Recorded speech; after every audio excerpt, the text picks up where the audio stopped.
mo, Junjun, hindi to nagsisinungaling na bata. O, tignan mo. Oh, Nay. Kaya, wag ka nang magsisinungaling, ha? Opo, Nay. Kumari! Maganda kayo! Nandito si Mayor! Sige, Mari! Tapo?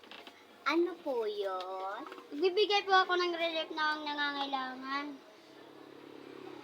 Sige po, pasok po kayo. Ano po yung kailangan na gamit nyo dito? Wala po kaming gamit kahit nga pagkain eh. At wala din kaming TV. Ano na? Wala tayong TV? Ito oh! TV natin! Hindi na pala kayo kailangang tulungan eh. Ay, pasensya na po, Mayor. Gusto ko lang ho na mabigyan ng relief at 5,000. Sige, una na ako. Ikaw ang bata ka, ha?